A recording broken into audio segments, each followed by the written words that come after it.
Hey, welcome to our explainer. Today, we are going to be architects. We're going to look at the blueprint behind some of the world's most innovative companies. You know, the actual framework they use to turn a simple, creative spark into a massive, strategic asset that fuels their success. So let's just start with a big question, right? What do these giants of industry really have in common? I'll give you a hint. It's not just about their bank accounts or how big they are. It's something much, much deeper. It's something baked right into their DNA that lets them systematically dream up and then actually execute new ideas. So, to unpack all that, here's how we're going to break it down. First, we've got to define our terms. What is the crucial difference between creativity and innovation? Then, we'll dig into the leader's role in all of this. After that, we'll map out the journey from a simple idea to real-world value. And finally, we'll really drive home why this is an absolutely essential part of leadership today.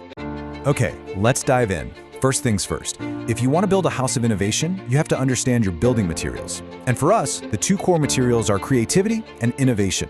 Now, they might sound like the same thing, but trust me, understanding the difference is the critical first step. So let's start with creativity.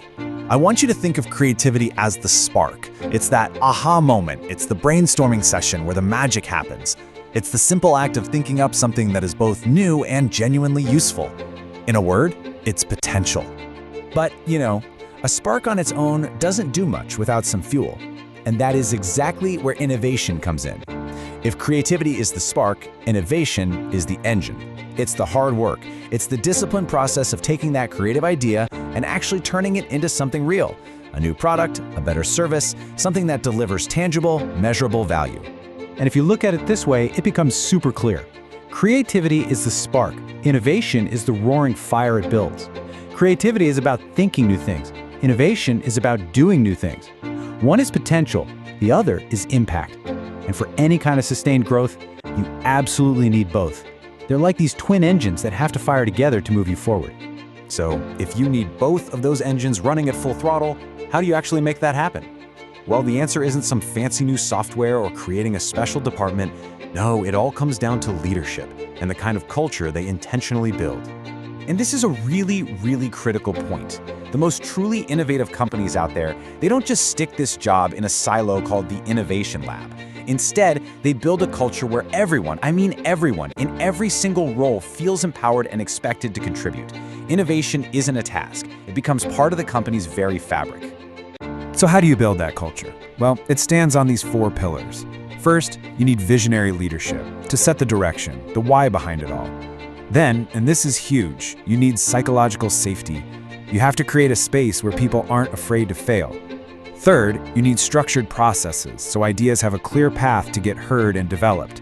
And finally, you have to celebrate experimentation, rewarding the act of trying, not just the wins.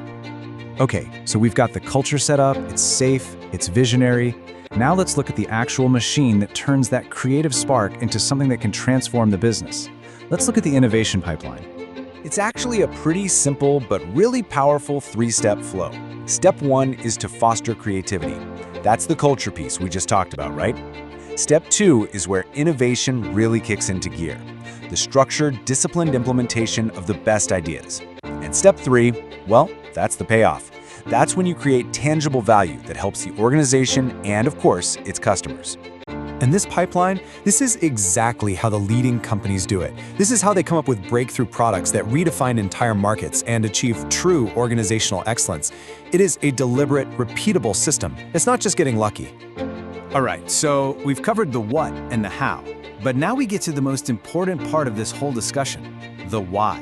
Why is building this whole architecture not just a nice to have, but an absolute necessity for survival in today's world? This quote right here, it just gets to the absolute heart of it all. Fostering creativity isn't some side project. It's not a task you can just delegate away. For any leader who's serious about the future, it is a core responsibility. It's directly tied to whether the organization will even be around long term. So here it is, the big takeaway. In a world that changes as fast as ours does, innovation isn't just for getting a competitive advantage anymore. It is a basic requirement for survival, plain and simple. Companies that fail to build this architecture don't just fall behind, they risk becoming completely obsolete. And that leaves us with one final, pretty heavy question to think about. I want you to take a hard look at your own team or your own organization. Is it genuinely built to encourage and even celebrate experimentation, even when things don't work out? Or does it, knowingly or not, actually penalize the very creative risks that are required to innovate? The answer to that question might just determine its entire future.